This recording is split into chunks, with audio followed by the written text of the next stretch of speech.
Spoiler alert, you don't need a huge following to make sales. And here's why.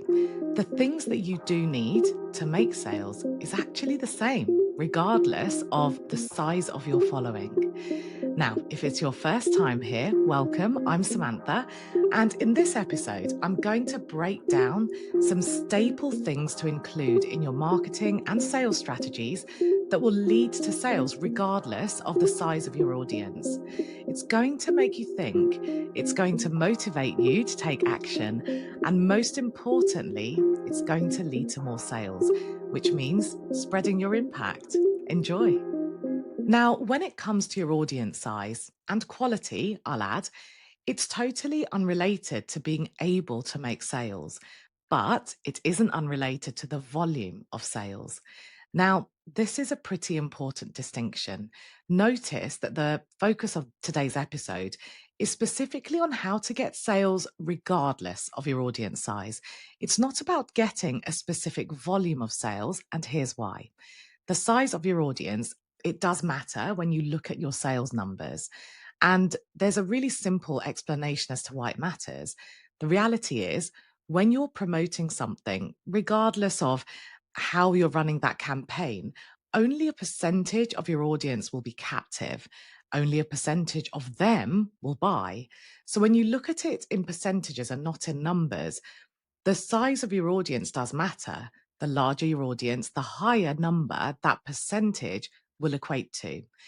And of course, this only becomes effective when your audience is filled with the right people, not just a high number of people for the sake of it. And I wanted to get that clear from the start because I don't want to pretend that your audience size doesn't have an impact on sales.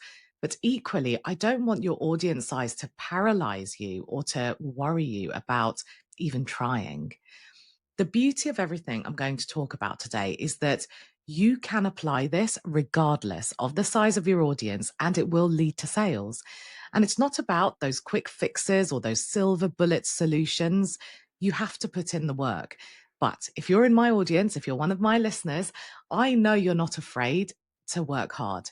You just want to feel confident that the thing you're working on is actually worth it, that you're using that time really effectively. So that's exactly what we're going to look at today. Where can you put your time and energy in a way that it's really worth it because it's bringing you the results that you're after? So the first thing to consider is where your content is taking people. We need to talk about content because when we think of marketing, we think of publishing content, whether it's on social media, search engine style platforms like YouTube, Pinterest, email marketing, blogging, or whichever medium you choose. Ultimately, we put some form of content out there so that we can reach our audience, so that people can get to know us and understand how we can help them. So we have to start here.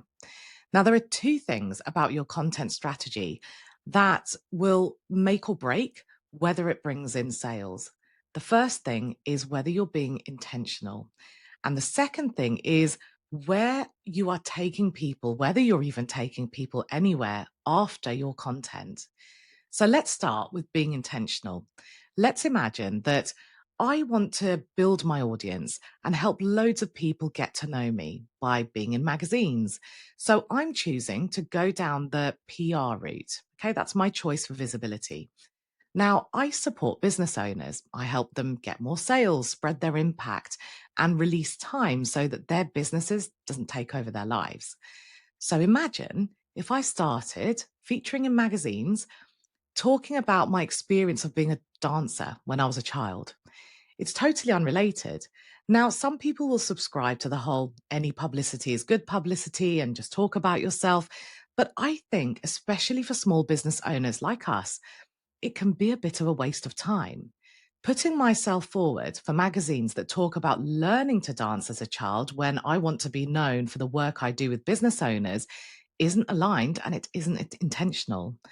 So, sure, people get to know a little bit about me, about my past, but I don't need to be in a magazine talking about it. Now, the only way that would be remotely useful is if I was able to take some kind of angle that really incorporates that impact that I make as a business owner. That would be more intentional. So I'm sharing this because most of us, if not all of us, are guilty of putting content out there that doesn't really have a direction, that kind of doesn't have a strong point. Now, this is really nuanced, so I have to unpack it a little bit. I'm not saying that when we publish any form of content, it has to be related to what we offer all the time. There's a huge value in helping people get to know you, get to know your values, to get to know your personality, and so on, especially when you sell a service, because people buy into you, not just the service that you're offering. But even when you're sharing things about yourself, there needs to be an intention, and that intention will vary depending on the opportunity. So if I'm posting on, let's say, my Facebook profile, and it's something that's personal so that people get to know me, I may well talk about my experiences of learning how to dance as a child. It doesn't have to be a metaphor for business. There could be a link, but there doesn't have to be as such. But there does have to be a point, a reason why I'm posting that. So maybe the point is that how I learned from a very early age that unless you have a solid foundation, you can't sustain success. When I did learn to dance as a child, it was a classical form of Indian dancing. And I didn't learn my actual first dance in about 2 years. The first 2 years was all about learning the foundations, the alphabet, if you like. So you can see I can make a link to some of my values about how it's not about quick fixes and so on. But I would reserve that for somewhere like my Facebook profile. I wouldn't necessarily use up a valuable PR opportunity to tell that story without any link to my values or my business. So, the first thing I want you to think about when you're publishing content is whether you're being intentional. Is there a purpose behind that piece of content? Perhaps you're directly trying to sell something, or maybe you're just helping people get to know you a little better. So, based on that purpose, you can audit whether you're fulfilling that aim through the content you're putting out there. Now, there are lots of layers to making content marketing work really hard for you, but being intentional is absolutely crucial. Now, linked to this is the second element that I mentioned, which is to ask yourself, where are you taking people from your content? When I open my newsfeed and my emails, I see too often people publishing content that's really, really good, but my journey with them ends when I've finished reading it. It doesn't take me anywhere. Now, if you've been familiar with content marketing for a while, you probably think I'm going to advise that every piece of content should have a call to action, i.e., when you ask someone to do something, it could be comment below for X, Y, and Z, it could be click on this link, it's an action. Now, that certainly is very useful and it's effective, but I'm not going to tell you that you must have a call to action on every single piece of content that you put out there. You can if you want, but you also don't have to if you don't want to, because instead of always relying on that person who's consuming your content to take action, you can lead the charge. You can take responsibility for taking action sometimes.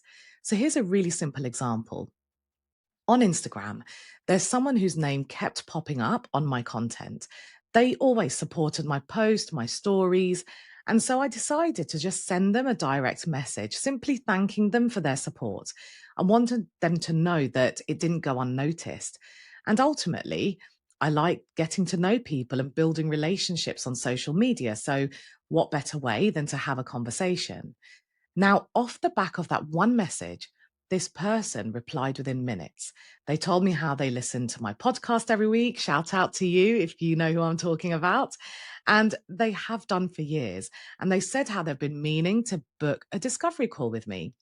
They booked their call within a few days, and straight after that call, they became a client.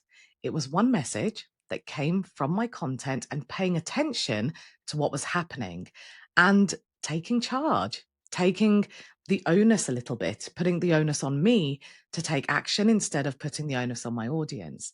So that's a really quick example, but where you're taking people from your content can be as simple or as complicated as you choose. And here, I'm not using the word complicated in a negative way. Some of my email marketing strategies are quite complicated. In fact, I have to sometimes record exactly how they work because if I looked at them in 6 months' time, I would get lost, even though I created them. But tying that in with what I've been talking about, they are intentional. They're not complicated for the sake of it. For example, through my email marketing, one of the things I try and achieve is to make sure people are getting the kind of content that will be useful to them and their specific needs. So, part of my strategy is to actually find out what their needs are. Now, I've talked in some depth about how to be intentional, how to make sure that your content leads people somewhere. So, let me give you three actions that will help you really kickstart this process. Action number one is to write down three main goals that you have for your content marketing. Mine, for example, are to make sales, to have conversations, and to grow my audience with the right people. They are my three goals. Action number two is to list the different platforms and mediums that you publish content on and assign one of those goals from your list to each one of those platforms and mediums. That one exercise has made content marketing really easy for me and intentional and effective. I've been publishing content for a number of years, so making a decision as to which goal belongs to which platform or medium, it was quite easy because I had already seen trends and I know how my audience responds on different platforms to different types of content. But if you don't have that knowledge yet, take the best guess that you can and just pay attention to how your audience respond. And then you can just tweak those goals and how you've assigned them a bit later on. So, those two actions will help you get intentional really fast. My third action is to help you make sure that when someone consumes your content, that doesn't mark the end of their journey with you, because that's the equivalent of just marching on the spot instead of walking forwards. I want you to take a step back and make a list of all the things you can do to help people move a little further into their buying journey with you. So, if someone has just entered your world, they're not going to go from 0 to 100. You know that they need to get to know you a little better. So, how can you firstly find out that that's what they need? That's the position they're in. And what can you do to make that happen? Now, I'm going to be delivering some really in depth training in the Tutors Mastermind in September about exactly how you can find out more about your audience, regardless of the platform or method you're using. And understanding how you can actually give your audience what they need based on that. Because the reality is, people in your audience are not all in the same position. You can't expect to post generic content and for it to connect with all of them. So, the methods I'm going to teach the masterminders will help them really connect with more people in their audience. And if you're listening to this after September, don't worry, all the training is recorded. And when you join, you get instant access. Okay, so moving on to another thing that we need to acknowledge if we want to make more sales in general, but through our content for sure. And that is speed. Going a bit slowly is underrated. Allowing things to take time is massively underrated. And it's no surprise, really. If I want to buy something, like I'm going to Venice next week, and I needed a couple of bits, I ordered them and they were on my sofa by the next day. So we get same day delivery, next day delivery. We're surrounded by messages where people tell us they can help us achieve amazing things in 30 days or 5 days or whatever. The point is, we are surrounded by messages that have trained us to expect things fast. The reality is, results, especially with our businesses, don't come fast. They might do if you want short term results or bursts of results. But if you want long term, sustainable, and consistent results, it happens over time, it builds over time. And I'm not saying this to tell you that if you start today, it's going to take years to get results. If you do the right things, it won't take years. But equally, I'm not going to set you up for false expectations and say that if you post 5 times a week on social media for 1 month, you're suddenly going to get loads of sales and those sales are going to continue and people are going to see you as the go to for something. Now, I'm spending a bit of time on this for a really important reason.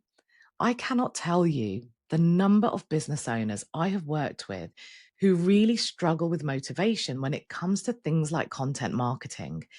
they will have a burst of motivation. They might see that they're getting some results, but maybe not as many as they'd hoped. That then impacts their confidence, which then impacts how they view content marketing. And then they just stop or they struggle to get started again. And that pause can last for months. So this expectation of a quick return can be extremely damaging. So I'm going to give you three pieces of advice that's going to fit wherever you are in your journey. My first piece of advice will fit if you're at the beginning of your content marketing journey. The second is if you've gained some momentum, but you might be in a slump. And my third is if you've gained momentum and you feel like you're getting somewhere, but you really want to kind of up level your results. Okay, so first piece of advice. This is for you if you're at the beginning of your journey. The first thing to do is to choose a platform or medium with the intention of going all in. Now, when you're choosing which platform or medium you want to publish your content on, you need to make sure it ticks three boxes. The first box is it has to be where your audience are. The second box is it has to be where your audience are in the mindset to consume the kind of content you're publishing. And the third box is to make sure that you're choosing a content type and platform that you can sustain. You don't necessarily have to love it from day one because there are loads of things you can do to make it enjoyable, but it does have to be sustainable. So let's say you decide to focus on YouTube, but you don't really have the time to consistently record and publish videos. It's not going to be sustainable. And if it's not sustainable, it won't be effective. So, if you want to know how to stay on top of content without compromising quality, I have loads of material in the mastermind to help you. Or if you're on my bespoke accelerator program, it's something I can give you access to as well. So, if you join, either if you work with me, drop me a message and I'll tell you exactly what you need. I'll send you the direct links so you don't have to search around for it. Now, for my second piece of advice, and this is for the people who have gained momentum, but they're struggling with keeping it consistent because maybe they go through slumps. I want you to put a process in place that covers you for those slumps. Here's what I do. So, I do enjoy creating content, but I'm not motivated or feeling creative all of the time. It's not a permanent state that I'm in. So I actually make the assumption that I'm going to be in that position at some point in the next 2 weeks. So, based on that assumption, I always have a minimum of 2 week lead time with my content. Sometimes it's more, but 2 weeks is my constant aim. So, what I mean by this is I make sure that I have content lined up that covers me for the next 2 weeks on a rolling basis. So, right now, as I record this, I have content lined up for the next 2 weeks because if I don't want to produce anything next week, let's say, I don't have to because I know my content is going out. And it's good content. It's content that I batch created when I was feeling particularly creative. I took my time with it. Now, the following week, I may create a few more pieces of content that covers me for another 2 weeks. So you can see that this has this kind of snowball effect. And once you gain momentum with doing things like batch creating, when you're feeling creative and motivated, you end up being covered for longer, which means that you don't have to produce content as frequently if that's something you're finding hard. So that's just what I do, but find a process that really works for you and covers you for those times where you're going through a slump. Now for my third piece of advice. And this is for you if you've gained momentum and you're ready to up level your results. Take a step back and really think about what you want to get known for. So instead of posting content based on what you sell, think about what your potential buyers need to know to feel ready to buy from you. So you need to do a bit of planning for this and you need to list the hesitations that people may have or do have and what they need from you to reassure them. So if you embed connecting with how people are feeling right now, and this will involve some segmenting of your audience, as I talked about earlier, you'll notice a transformation in how you're able to sell to your audience because you'll be able to spend more time with the people who have given you signals that they're closer to buying from you. And you'll be able to spend time nurturing people who give you signals that they aren't quite ready yet. And in all of that, you're meeting people where they're at right now. You are almost speaking their words back to them. Right, I've covered quite a lot in this episode, and I'm going to stop because I want you to take action. I don't want you to get overloaded with information. Listening to this podcast isn't going to get you results. Taking action will. So choose just one action that you're going to take based on what you need right now. I have mentioned the mastermind a few times during this episode because I couldn't not. I have so much training in there that will help you get results. And the mastermind's a membership, which means that you're not committed for a long time. If you work with me one to one, as you'll know, you get free access to the mastermind anyway. So you can access that as well. So, whatever you choose to do at this stage, whether you choose to use this episode to take action or to accelerate your progress by working with me or someone else, the only thing I'm interested in is you getting results. Because I don't want you to think that the size of your audience is the reason why you're not making sales. It might be affecting the volume of sales, but it isn't the reason you're not making sales if that's the situation you're in. Strategy, being intentional and doing the right thing is what gets you those sales in a really effective way, in a way that's led by relationships. And you can just rinse and repeat this regardless of the size of your audience. As always, thanks for giving me your time. And if you have a quick moment, if you enjoyed the episode, please do leave a review and you'll hear from me on Wednesday.